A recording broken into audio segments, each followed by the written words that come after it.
Bien, este tema de los ángeles es muy importante tomarlo en cuenta, ya que hay muchos, pero muchos mitos que se manejan y la verdad que solamente distorsionan lo que llamamos verdad.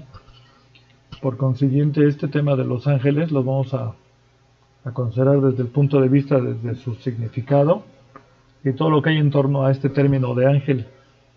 Para empezar, la palabra significa mensajero. Son seres espirituales que cumplen tareas entre Dios y los hombres. El nombre les viene por la función, ya que ellos son mensajeros del Eterno, son sus servidores.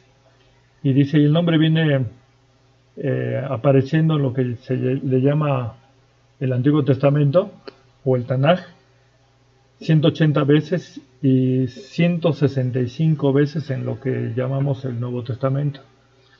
Entonces, es interesante esto porque cuando vemos el término de ángel, siempre en cualquier plática, cualquiera luego se imagina que son seres con alas. Entonces, y siempre vienen a la mente posiblemente estas imágenes de alas, de seres grandiosos con alas y que en algún momento determinado se pueden ver feos o se pueden ver, como dicen las gentes, con aspecto angelical, como bonito.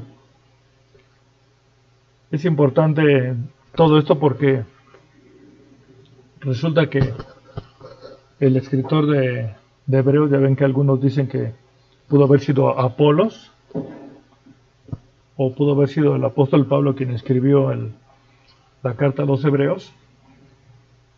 Y aquí se dice lo siguiente en Hebreos 13:2: no olvidéis la hospitalidad, porque por esta algunos sin saberlo hospedaron ángeles. Por consiguiente, no tienen alas.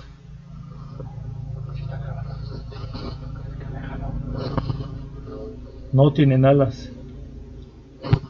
Sin embargo, tomemos en cuenta lo siguiente a través de un texto, en este caso del segundo libro de las Crónicas 3:8, dice, vamos a detallar esta parte, tres versículos consecutivos, y dice aquí: hizo asimismo la casa del lugar santísimo, cuya longitud era de 20 codos según el ancho del frente de la casa. Hizo anchura de 20 codos y cubrióla de buen oro, que ascendía a 600 talentos. En el siguiente dice, y el peso de los clavos tuvo 50 ciclos de oro, cubrió también de oro las salas, los diferentes espacios que había en el templo. Y dice en el versículo 10, y dentro del lugar santísimo hizo 2 querubines de forma de niños, los cuales cubrieron de oro. Aquí resalta esta parte. ¿Son querubines de forma de niño? Bien. De acuerdo con esta investigación, seguramente Casiodoro de Reina tenía la creencia popular al pensar que los querubines son niños. Y si en efecto, siempre que hablamos de querubines entre la gente, o incluso ellos mismos tienen la idea que es así porque cuando compran cerámica de adorno para las casas siempre ponen niños así, niños llenitos con alitas, y siempre son niños con alitas y se ven pues sí se ven agradables en una casa. Incluso llega a haber el momento donde a los mismos niños los disfrazan y pues sí se ven bonitos porque de por sí los niños son agradables. Pero vamos a ver aquí qué hay de fondo en esta creencia popular, ya que incluso el tal Cupido, sí, ese que hablan mucho en febrero del Día del Amor, resulta que lo pintan igual, como un niño con alitas, pero con su arquito con flechitas. Se ven tiernos, pero ¿qué creen? También es un querubín. Y todo esto del Cupido y los querubines tiene un fondo. ¿Cuál es? Entonces, para empezar, en el caso del Cupido proviene de la mitología griega, Eros, que en griego, ahí lo vemos el término Eros, es el dios primordial responsable de la atracción sexual, el amor y el sexo, venerado también como un dios, escúchese bien, de la fertilidad. Entonces dice, la misma mitología griega nos menciona la siguiente de forma resumida. La reina Cipria es una mujer que aviva el fuego que enloquece a los hombres por las mujeres. Incluso no solamente el hombres por las mujeres, sino acuérdense que son mujeres también por los hombres. Lo vemos ahí en las festividades de febrero. Pero el propio Eros convence la pasión, aquí está algo, la pasión de los hombres por los hombres. Eros es el dios del amor, hijo de Afrodita y de Ares. Remarcamos aquí en esta porción que nos dice: Eros convence la pasión de los hombres por los hombres. Según ahí la mitología, puede llegar el momento que se equivoque el tal Cupido y prenda a dos hombres. Esto será sexualidad o lesbianismo. Mejor ahí le dejamos para otro tema. Entonces, siguiendo con esto, dice, hay la opinión que dice que querubín significa angelito, pero esto no puede ser así, ya que el término querubín es de origen hebreo y el de ángel es de origen griego. Excepto también ángel aparece como hebreo, que lo vamos a ver más adelante, pero no es precisamente del que estamos hablando en este momento, refiriéndonos al querubín, ya que querubín, si en hebreo existe, lo vamos a ver en el diccionario como el H3742, que es querub, y es una palabra de 4 consonantes. Efectivamente es un tetragramatón, donde tenemos la primera, que es K, la siguiente es una Resh, una Bab y una S. Efectivamente es una Bet, y tiene una derivación incierta. ¿Qué nos da a entender esto con una derivación incierta? Que los mismos estudiosos de esto dicen que puede significar una cosa o la otra, pero no con toda la certeza. Y posibilidad de aplicación de este término lo encontramos en Génesis 3:24, cuando se está hablando de un ser angelical. Y este ángel angelical, si se acordarán, en el 3:24 son de los que ponen resguardando el huerto del Edén. Efectivamente, lo ponen querubines y también una espada que se revuelve. También en el 25:18 por la confección del arca del pacto, que en la parte superior de la tapa tiene dos seres querubines, así lo menciona el texto. Pero también, por eso dice que es una derivación incierta, porque si bien es cierto se habla de seres angelicales, también aparece en el texto como lugares geográficos de Babilonia, y se dan estas dos citas donde figuran estos textos, como Esdras 2:59 y Nehemías 7:61. Puede aparecer según la versión como querub con K o querub con Q, pero se refiere a lo mismo el término querub.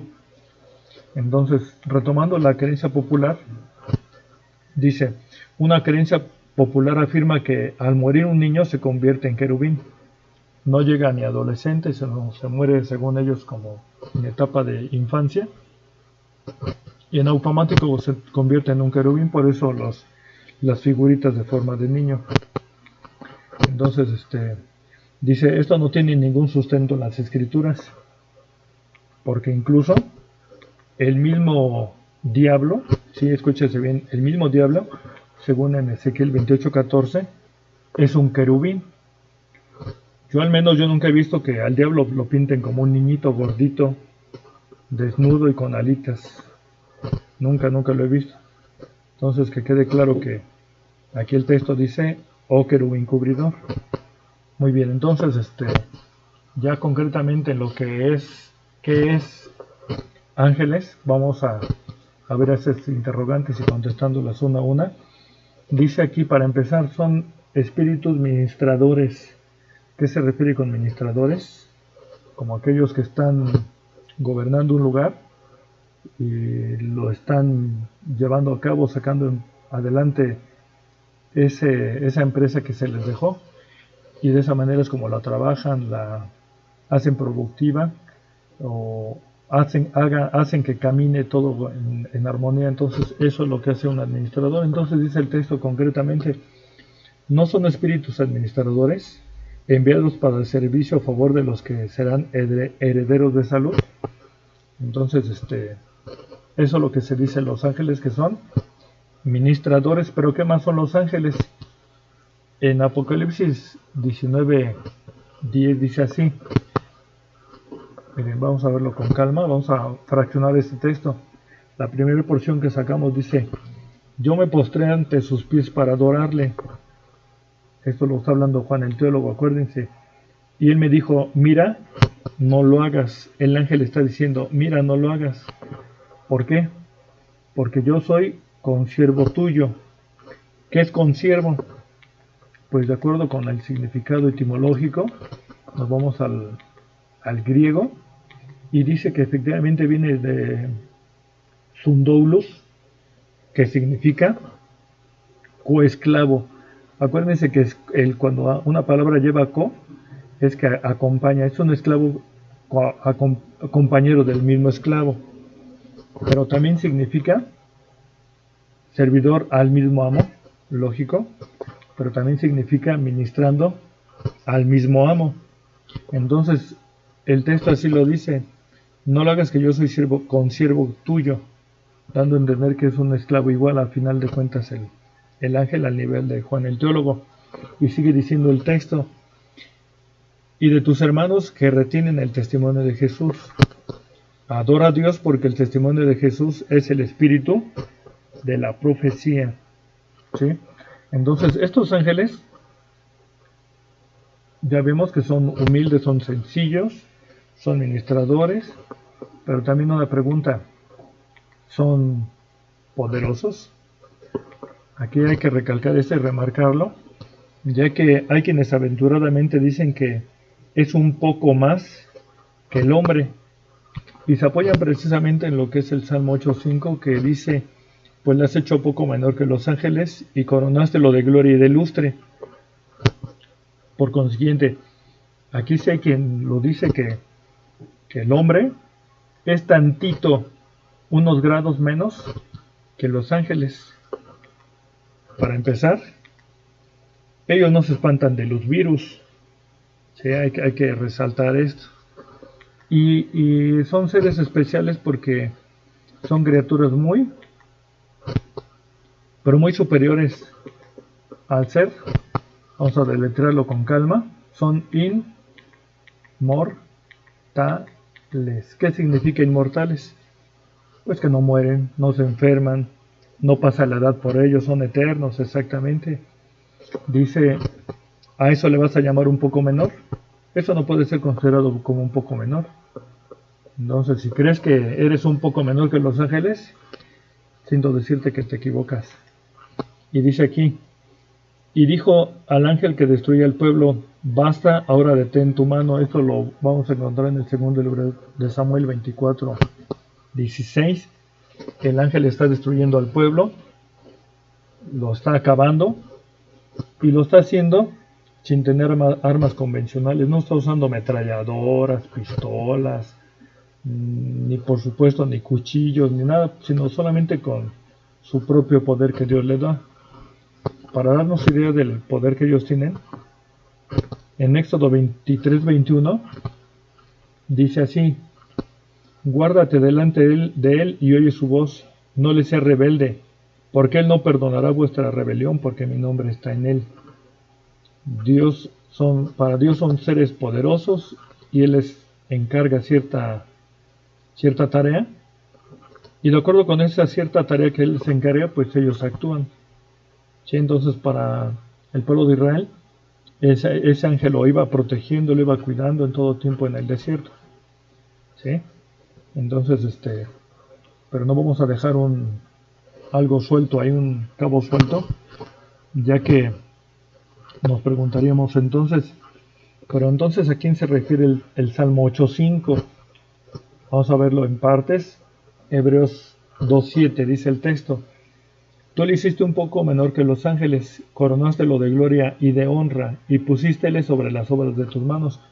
Si se dan cuenta, efectivamente, Hebreos 2.7 está retomando lo que dice el Salmo 8.5. Y dice el 8: Todas las cosas sujetaste debajo de sus pies, porque en cuanto les sujetó todas las cosas, nada dejó que no sea sujeto a él. Mas aún no vemos que todas las cosas le sean sujetas. Y el versículo 9 suena un poco más clarito, consecuencia de los dos anteriores, y dice aquí: Empero vemos coronado de gloria y de honra por el padecimiento de muerte aquel Jesús que es hecho un poco menor que los ángeles, para que por gracia de Dios gustase la muerte por todos. Remarcamos efectivamente esta parte. ¿Quién es el que es un poco menor que los ángeles? Aquel Jesús que es hecho un poco menor que los ángeles. Si te imaginaste que eras tú, no está hablando del ser humano común y corriente, no está hablando específicamente del Hijo de Dios. Cuando Él se hizo carne, fue hecho un poco menor que los ángeles. Pero ¿qué nos toca a nosotros? ¿Qué parte compartimos con los ángeles? O más bien, ¿qué nos comparten ellos? Vamos a poner una idea de esto. Entonces, solo imagina qué ocurriría si, imagínate que eres tú, y qué va a pasar si en un momento determinado tú tuvieras el poder o la capacidad de cubrirte de algo que llamaremos un campo de fuerza. ¿Alguna vez llegaste a ver Los Cuatro Fantásticos? Y una de esas personas, por cierto, era una mujer que se podía cubrir de un campo de fuerza. ¿Sí? Entonces vamos a ver, imaginar que eres tú y que te cubres. Vamos a dibujarle este campo de fuerza a esta persona. ¿Y qué pasa cuando tienes un campo de fuerza? Nada te hace daño efectivamente. Y que así andas con ese campo de fuerza donde quiera, en la calle, o al desplazarte al trabajo, a la casa, a la iglesia, a la escuela, sí, también, o en el parque, donde quiera que estés. Entonces, imagínate que tienes ese campo de fuerza, ¿cómo te sientes? Y sabes que lo tienes. Seguramente te sientes protegido y seguro. Vamos a ver qué dice el Maestro, el Señor Jesús, en Lucas 10:19. Y dice: He aquí os doy potestad de hollar serpientes y escorpiones, y sobre toda fuerza del enemigo. Y vamos a remarcar aquí esta partecita: y nada os dañará, nada. ¿Por qué? Porque tienes ese campo de fuerza. ¿Quién es ese campo de fuerza? Aquí vamos a ver la relación, porque seguramente pensarán que ya estamos fuera del tema, ¿no? Dice el Salmo 34, versículo 7. Dice aquí, vamos a verlo en esta versión para que sea más acorde a lo que estamos hablando. Y dice en la PDT: el ángel del Señor monta su campamento alrededor de sus fieles seguidores y los protege. Monta su campamento. Imagínate que ese campo que está montando encima de ti, efectivamente es ese campo de fuerza. En otra versión, que es la del lenguaje actualizado, dice: Dios envía a su ángel para que te salve del peligro a todos los que le honran. Él protege. Por eso yo quiero imaginarme que es un campo de fuerza. Sí, esos ángeles los hemos escuchado en varios términos, y por eso algunos dicen que cuántas jerarquías o cuántos tipos de huestes celestiales existen. Entonces, en los textos se ven de manera aislada. ¿Y a qué nos referimos con aislada? Nunca vamos a ver que se hable de que está un ángel con un arcángel hablando, o que un arcángel se encuentra con un querubín, o con un serafín, etcétera. Se habla de ellos de manera aislada. Entonces pueden ser 3 o 4. Aquí estamos mencionando 4, pero hay quien dice que pueden ser 3, ya que hay quien piensa que el mismo ángel puede ser tal vez un arcángel, tal vez puede ser un querubín o un serafín, pero el texto realmente no nos dice, ningún texto, características físicas con exactitud. Y por eso ahí dicen algunos, bueno, pero entonces ¿cuál es más poderoso? Pues ciertamente hay mucha especulación, hay muchos que dicen, no, para mí vale más, es más poderoso el querubín, o hay quien dice, no, el serafín. Realmente no hay un texto claro que no lo confirme. Entonces por eso ponemos aquí, las escrituras no hablan de jerarquías de los ángeles, cuál está por encima de uno o inferior al otro, no lo menciona. Es cierto que también en hebreo, dijimos, está el término querubín, pero también lo encontramos en el término ángel, que proviene de una palabra que al castellano pasa como melech. Efectivamente también es otro tetragramatón, donde la primera es una amen, una lamet, una alef y una re final. Entonces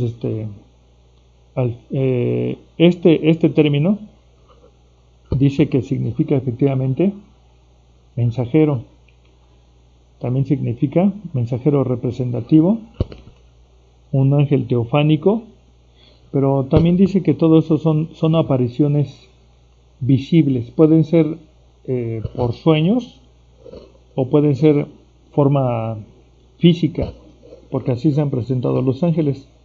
¿A qué nos referimos con una aparición visible en un momento determinado como ilusiones?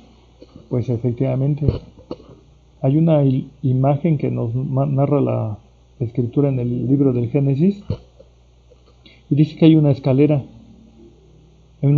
que se apoya desde la tierra al cielo, y pues seguramente se han de acordar de ello. Esta escalera la soñó Jacob, y dice el 28:12 del Génesis: y soñó, y aquí una escalera que estaba apoyada en tierra, y su cabeza tocaba en el cielo, y aquí ángeles de Dios que subían y descendían por ella. Aquí el texto que nos comenta por Jacob, desde ahí podemos imaginar cómo soñó Jacob los ángeles. ¿Tenían alas? Si tenían alas no requerían de la escalera, si se dan cuenta. Lógicamente subían y bajaban, pero sin alas. Por eso insistimos que no tienen alas, no las necesitan.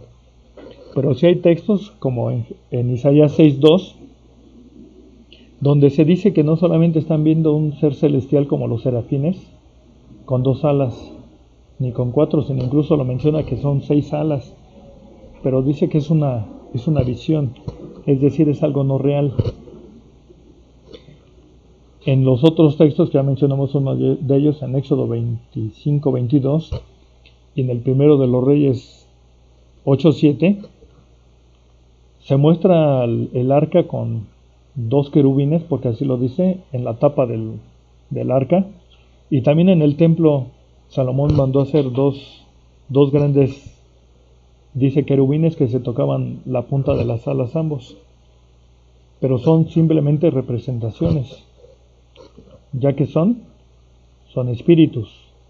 Un espíritu se puede elevar y no requiere de alas. Y dice Lucas 24:39, lo enlazamos con este texto porque aquí nos dice que un espíritu no tiene hueso ni carne. Entonces son seres que si se quieren materializar, se materializan.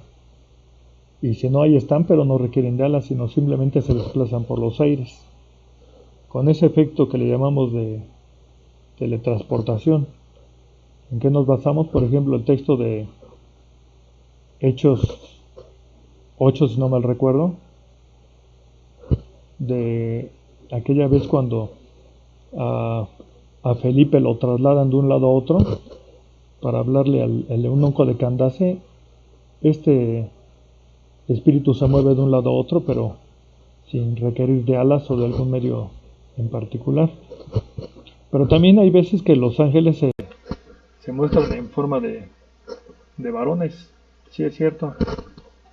¿Dónde lo constatamos? Dice Génesis 18:2: y alzó sus ojos y miró, y aquí tres varones que estaban junto al río, y cuando los vio, salió corriendo de la puerta de su tienda a recibirlos y se postró en tierra. Y si lo leen ustedes con detenimiento, dice que son tres varones, pero al leerlo o al expresarse, al expresar conforme a lo que leemos, Abraham en todo momento se está refiriendo en forma singular, queriendo dar a entender que él está mirando en ellos ni más ni menos que la presencia del Eterno. Entonces, con toda esta información que estamos viendo, hay que confiar en nuestro Dios, y esto que estamos considerando del campo de fuerza, pues sin lugar a dudas es ese ángel protector. Por consiguiente, vamos a llegar a ciertas conclusiones como esta: fortalece tu campo de fuerza, ¿sí? Respetando los mandamientos del Eterno. Vamos a dibujar ahí el campo de fuerza. Ahí está el campo de fuerza. Al guardar los mandamientos de Dios, efectivamente, ese campo de fuerza es un ángel que nos va a proteger, y por consiguiente, ¿te quieres sentir seguro? Qué mejor que hacer caso de los mandamientos del Eterno. Te agradeceremos tus comentarios. Gracias.